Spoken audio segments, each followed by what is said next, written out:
ما نطق اللسان بمدحه ونسخ القلم. أما بعد فأعوذ بالله من الشيطان الرجيم.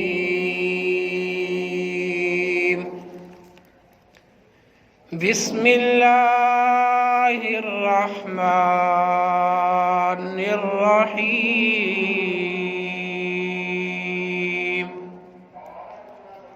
قال الله تبارك وتعالى في القرآن المجيد والفرقان الحميد: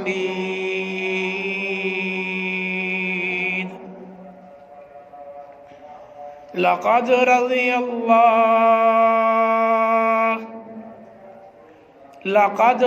الله عن المؤمنين إذ يبايعونك تحت الشجرة. وقال تعالى في مقام آخر: رضي الله عنهم ورضوا عنه. قال النبي صلى الله عليه وسلم: أصحابي كالنجوم فبأيهم اقتديتم اهتديتم. صدق الله العظيم وصدق رسوله النبي الكريم، ونحن على ذلك لمن الشاهدين،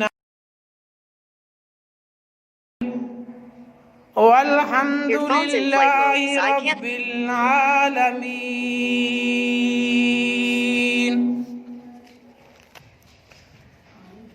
محمد قمر ہیں ستارے صحابہ،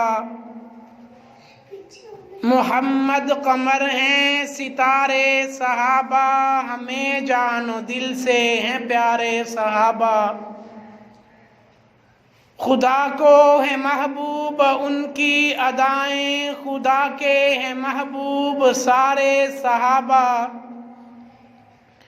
کبھی لشکر کفر و باطل کے آگے، کبھی لشکر کفر و باطل کے آگے، نہ سہمے نہ بھاگے نہ ہارے صحابہ. شریعت کی سب کرتے ہیں ترجمانی، شریعت کی سب کرتے ہیں ترجمانی، ہے سیرت کے دلکش شمار صحابہ.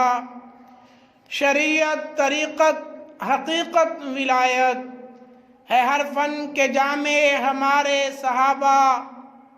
برائے حصول رضائے الہی، برائے حصول رضائے الہی، پھرے ہر طرف مارے مارے صحابہ. شدو سرا کی غلامی میں کرتے بہشت بری کے نظارے صحابہ. کتاب و حدیث و خلافت کے سردار، کتاب و حدیث و خلافت کے سردار، سمجھتے تھے سارے اشارے صحابہ. اللہ نے زینت بخشی ہے افلاک کو روشن تاروں سے، اللہ نے زینت بخشی ہے افلاک کو روشن تاروں سے. اسلام نے عزت پائی ہے محبوب خدا کے یاروں سے. ابو بکر عمر ہیں سمع و بصر، عثمان و علی ہیں قلب و جگر. ابو بکر عمر ہیں سمع و بصر، عثمان و علی ہیں قلب و جگر. حضرت کے ہیں منظور نظر، ہو کیوں نہ محبت چاروں سے. ہوتے ہیں خفا کیوں پوچھو تو ذرا اغیاروں سے. تعریف صحابہ ثابت ہے قرآن کے 30 پاروں سے. میرے واجب الاحترام معزز سامعین حضرات، میں آپ حضرات کے سامنے اس آیت کریمہ میں اللہ رب العزت نے صحابہ کرام رضوان اللہ تعالی اجمعین کے لیے بہت بڑا ایک پروانہ عطا فرمایا۔ اللہ رب العزت قرآن پاک میں ارشاد فرماتے ہیں رضی اللہ عنہم و رضوا عنہ، کہ میں اپنے صحابہ سے راضی ہو گیا اور صحابہ اکرام مجھ سے راضی ہو گئے۔ دین اسلام حضور علیہ السلام نے صحابہ اکرام کو مکمل طور پہ سکھایا، صحابہ اکرام کو مکمل طور پہ دین اسلام سے وابستگی حاصل کروائی۔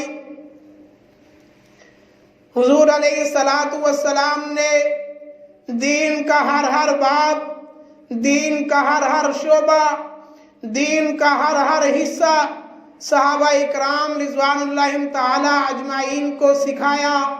صحابہ اکرام نے مکمل دین کو نہ صرف یہ کہ سیکھا بلکہ ان کو اپنے جسموں پہ نافذ کیا، بلکہ ان کو اپنے ماحول میں رائج کیا، بلکہ صحابہ اکرام نے اس دین کو جو آقا علیہ السلام سے سیکھا بازاروں میں، گلیوں میں، کوچوں میں، چوراہوں میں، گاؤں میں، شہر میں، علاقوں میں اس کو پھیلایا۔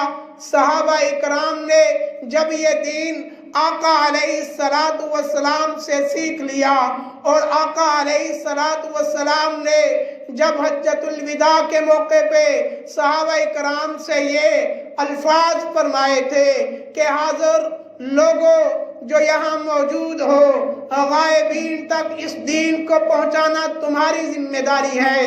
پھر صحابہ اکرام نے نہ اپنے گھر بار کو دیکھا، نہ بیوی بچوں کو دیکھا، نہ اولاد کو دیکھا، نہ وطن اور گاؤں کو دیکھا، نہ اپنی جائیداد اور محلات کو دیکھا، نہ اپنے باغات اور کھیتی باڑی کو دیکھا۔ صحابہ اکرام نے جب حضور علیہ السلام کا یہ فرمان سنا تو صحابہ اکرام اس دین کو لے کر تمام عالم میں پھیل گئے۔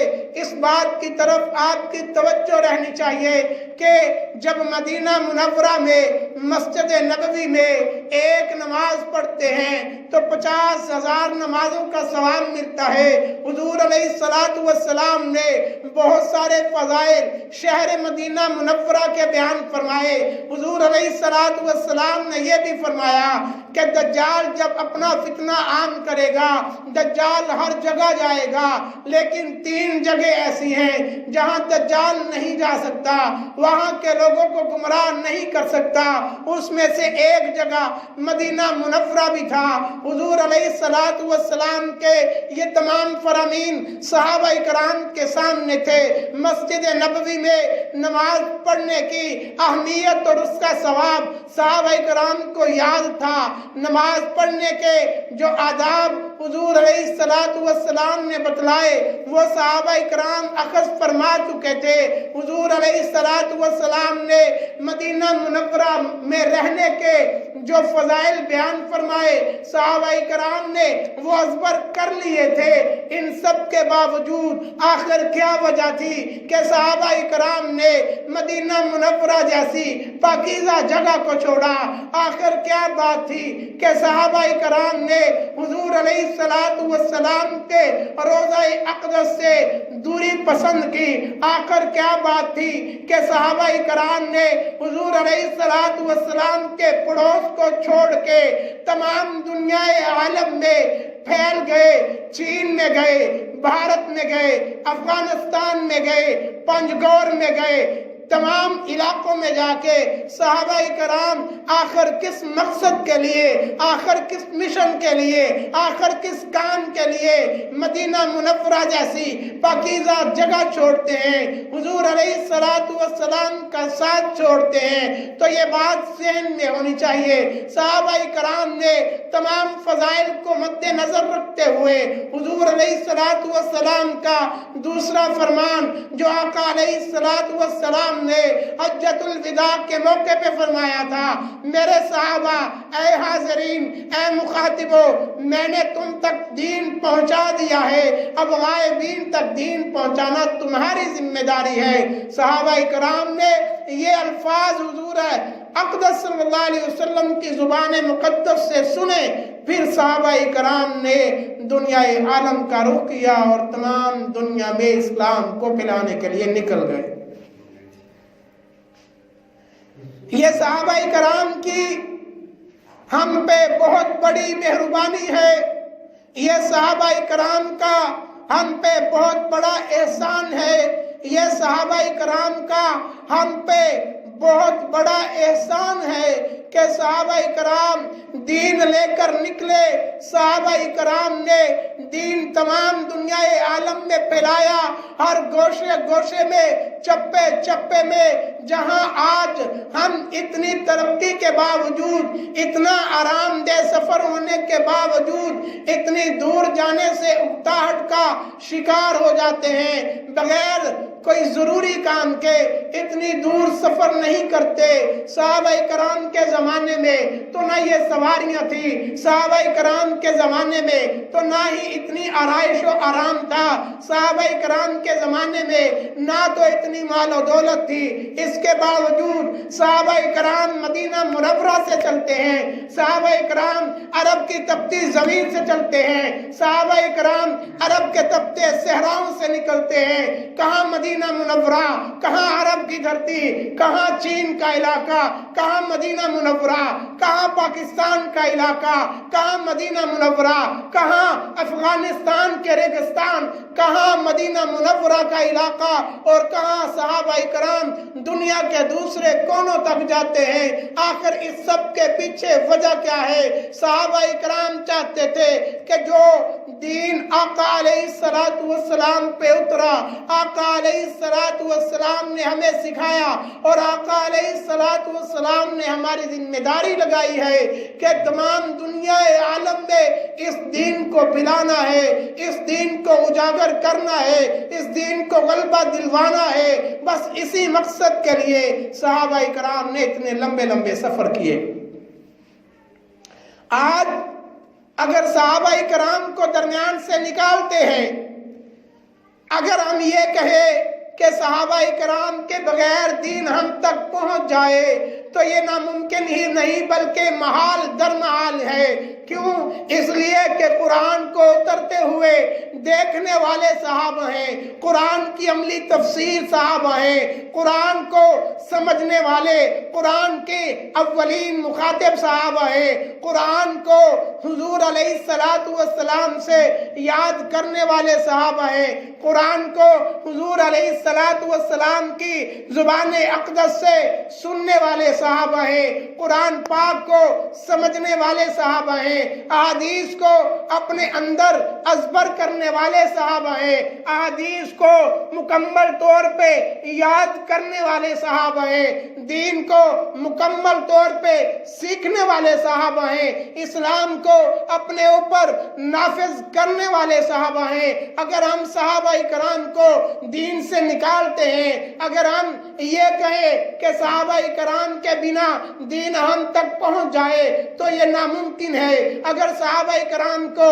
درمیان سے نکالا جاتا ہے تو نہ قرآن ہم تک محفوظ پہنچتا ہے، نہ حدیث ہم تک محفوظ پہنچتی ہے، نہ غسل کے فرائض، نہ وضو کے فرائض، نہ نماز کا طریقہ، نہ نماز کے فرائض، بلکہ دین کا کوئی شعبہ بھی ایسا نہیں جو صحابہ کرام کو نکالنے کے ساتھ ہمارے تک پہنچا ہو۔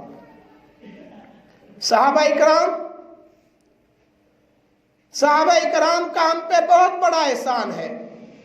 اگر صحابہ دین نہ لے کر نکلتے، اگر تمام دنیا عالم میں صحابہ کرام دین نہ پہنچاتے، نہ جانے آج ہم کس مندر میں پوجا کر رہے ہوتے، نہ جانے کس پتھر کی مورتی کے سامنے ہم سجدہ ریز ہو رہے ہوتے، نہ جانے کس گائے کی پوجا کرتے، نہ جانے سورج و ستاروں اور شمس و قمر کی ہم پرستش کر رہے ہوتے۔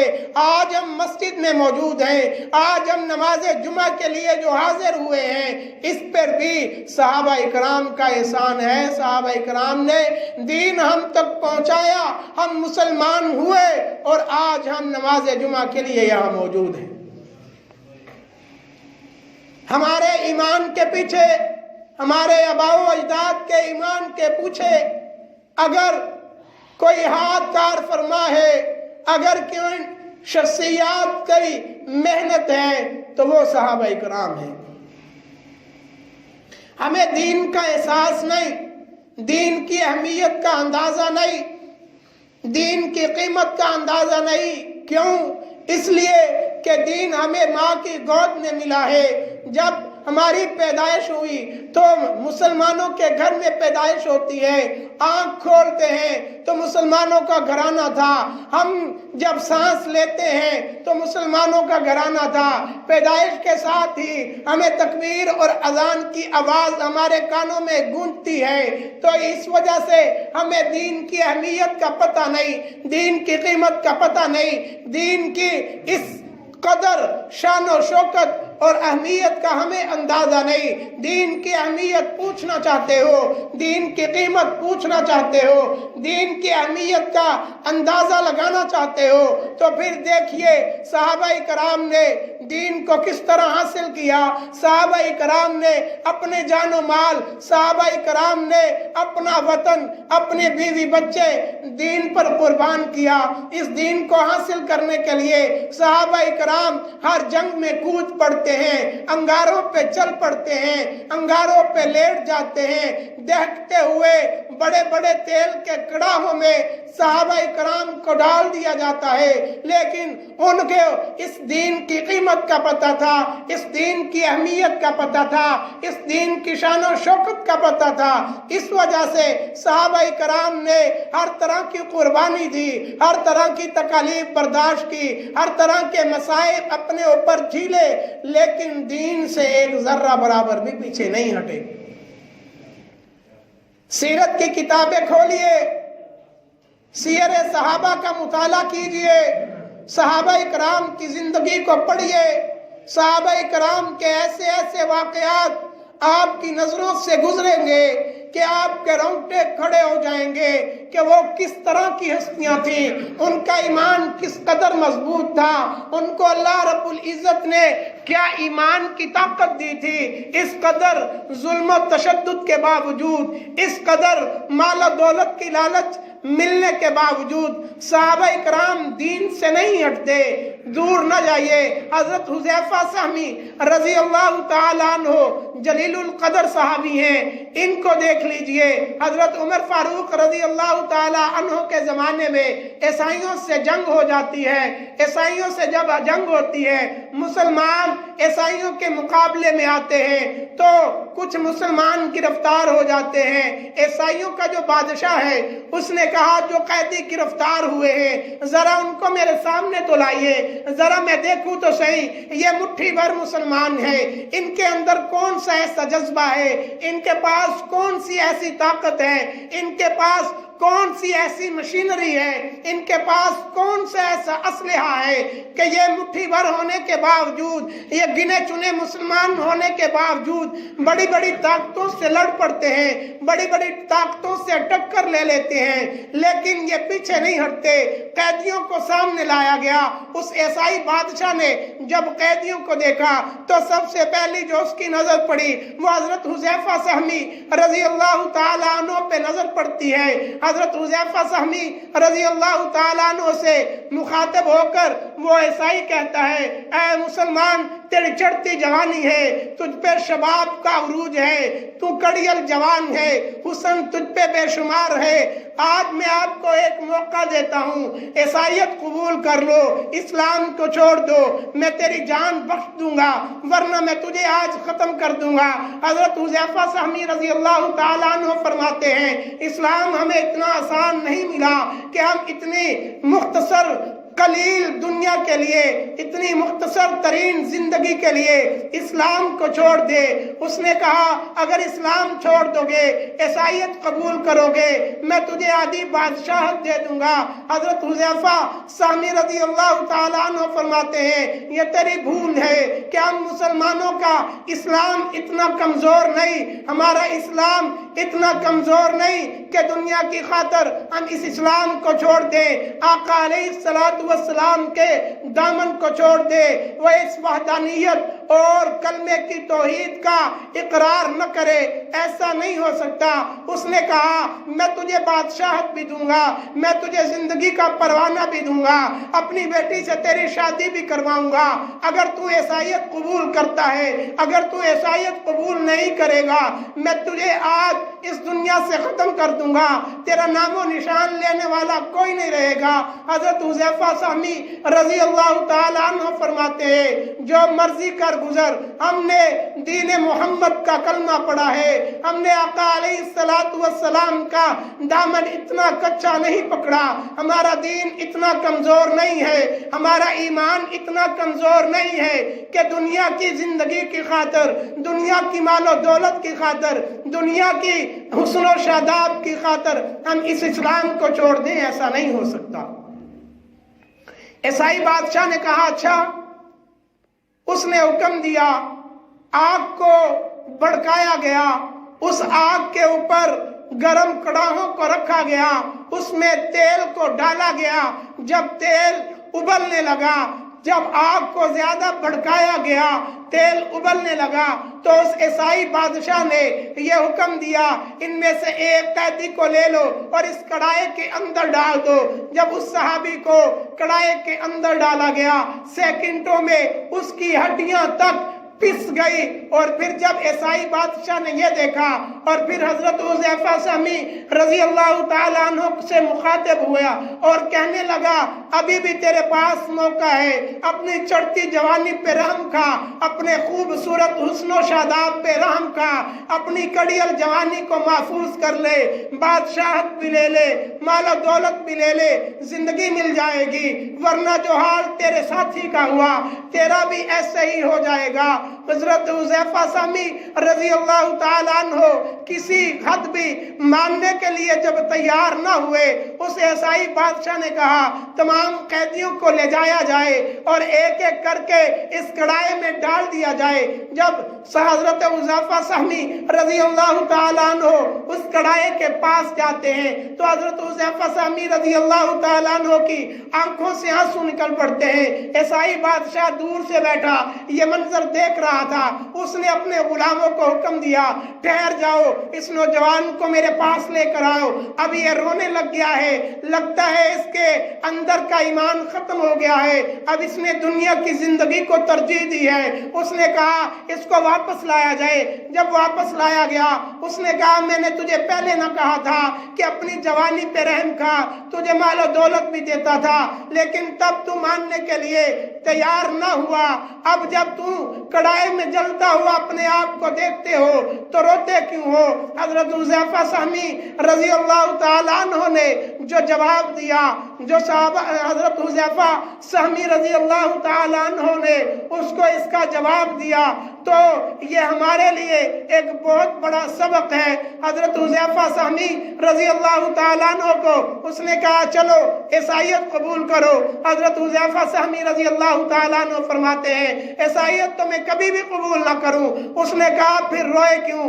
اور حضرت حذیفہ سہمی رضی اللہ تعالیٰ عنہ نے جواب دیا اے عیسائی بادشاہ میں اس وجہ سے رویا ہوں کہ میرے پاس ایک جان ہے، آج میں کڑھائی میں کود جاؤں گا، آج اس ابلتے ہوئے تیل میں چھلانگ لگا دوں گا، میری زندگی ختم ہو جائے گی، میرے جسم سے جان نکل جائے گی، اور میں اس وجہ سے رویا کہ کاش میرے جسم میں لاکھوں جانیں ہوتی، میرے جسم میں ہزاروں جانیں ہوتی، میں ایک ایک کر کے آقا علیہ السلام کے دین پہ قربان کر دیتا، لیکن آقا علیہ السلام کا دامن کبھی نہ چھوڑتا۔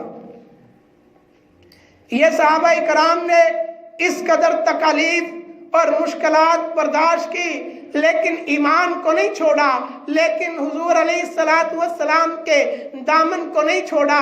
اسی طرح صحابہ کرام میں سے جو سب سے زیادہ ظلم ہوئے وہ حضرت عدی بن حاتم رضی اللہ تعالی عنہ پہ ہوئے۔ جب کفار مکہ نے صحابہ کرام پہ ظلم و تشدد شروع کیا، جب صحابہ کرام پہ انہوں نے بہت سارے ظلم کرنا شروع کر دیے، تو حضرت بلال رضی اللہ تعالی عنہ، حضرت خبیب رضی اللہ تعالی عنہ، حضرت سمیہ رضی اللہ تعالی عنہ یہ غلام ہونے کے باوجود اسلام سے نہ پھرے۔ ان کے جو مالک تھے، ان کے جو سردار تھے، ان کو ہر طرح کی تکلیف دیتے۔ حضرت بلال رضی اللہ تعالی عنہ کو جلتے ہوئے انگاروں پہ لٹا دیا جاتا۔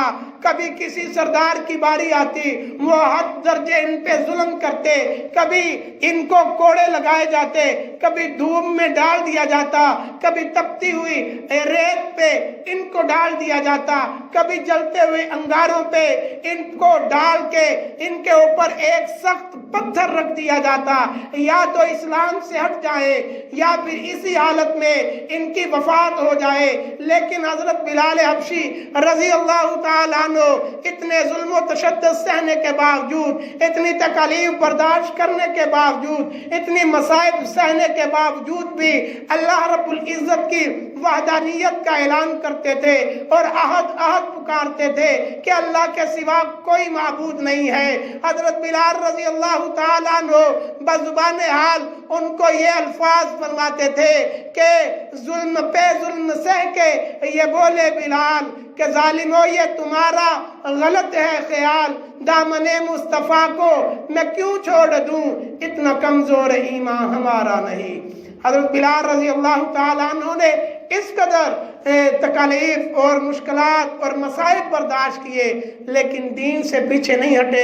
آج ہم دیکھیں کہ ہم نے صحابہ کرام کی زندگیوں کو کتنا پڑھا ہے، ہم نے صحابہ کرام کی زندگیوں کو کتنا اپنے اندر لانے کی کوشش کی ہے، صحابہ کرام کی سیرت کو ہم نے کس حد تک پڑھا ہے۔ وہ ہمارے محسن ہیں، وہ ہم پہ احسان کرنے والے ہیں، وہ ہم تک دین پہنچانے والے ہیں، وہ قرآن و حدیث ہم تک پہنچانے والے ہیں۔ اگر صحابہ کرام کو ہم بھول گئے، اگر صحابہ کرام کے اس احسان کو ہم بھول گئے، تو ہم کل قیامت کے دن جب اللہ کی بارگاہ ہوگی، صحابہ کرام اپنی جلی ہوئی کمر لے کر حاضر ہوں گے۔ کسی کے ٹکڑے ٹکڑے ہو گئے، وہ اپنے ٹکڑوں کو لے کر حاضر ہوگا، اور آقا علیہ الصلوۃ والسلام کے سامنے اگر انہوں نے یہ شکایت کر دی کہ یا رسول اللہ آپ کے دین پہ وقت آیا تھا، آپ نے اپنی جانیں دینے سے دریغ نہیں کیا تھا، آپ نے اپنی اولاد اور اپنے گھر والوں بیوی بچوں کو قربان کرنے سے دریغ نہیں کیا، اپنی مال و دولت کو آپ کے دین کی سربلندی کے لیے ہم نے وقف کر دیا، لیکن ایسا وقت بھی آیا ہماری عزتوں پہ ڈاکے ڈالے گئے، لوگوں نے ہماری بے عزتی کی، ہماری بے حرمتی کی، لیکن ہماری حفاظت کے لیے، ہماری عزت کی حفاظت کے لیے، ہماری سیرت کو پڑھنے کے لیے مسلمانوں نے کیا کیا؟ اس وقت ہم آقا علیہ الصلوۃ والسلام کو کوئی جواب نہ دے سکیں گے۔ اللہ کی عدالت میں اس وقت ہمارے پاس کوئی جواب نہیں ہوگا۔ آج اللہ نے موقع دیا، صحابہ کرام کی سیرت کو پڑھے، اپنے بہن بھائیوں، اپنے بیوی بچوں کو بتائیے، صحابہ کرام کے کارنامے اپنی اولاد کو بتائیے، ان کو سنائیے، تاکہ ہماری نسل جو ہے وہ دوسروں کے ہتھ کنڈوں سے متذبذب نہ ہو جائے، غیروں کے ہاتھ نہ چڑھ جائے، کئی صحابہ کرام سے ان کا تعلق اور واسطہ ختم نہ ہو جائے۔ کیوں؟ اس لیے کہ اگر صحابہ کرام سے تعلق ختم ہو گیا، واسطہ ختم ہو گیا، تو سمجھیے کہ ایمان ختم ہو گیا۔ اللہ رب العزت سے دعا ہے کہ اللہ رب العزت ہمیں صحابہ کرام کی زندگیوں کے مطابق اپنی زندگیاں ڈھالنے کی اور صحابہ کرام کی سیرت کو پڑھنے کی، صحابہ کرام کے نقش قدم پہ چلنے کی توفیق عطا فرمائے۔ وآخر دعوانا الحمدللہ رب العالمین۔ سنت ادا فرما لیجیے۔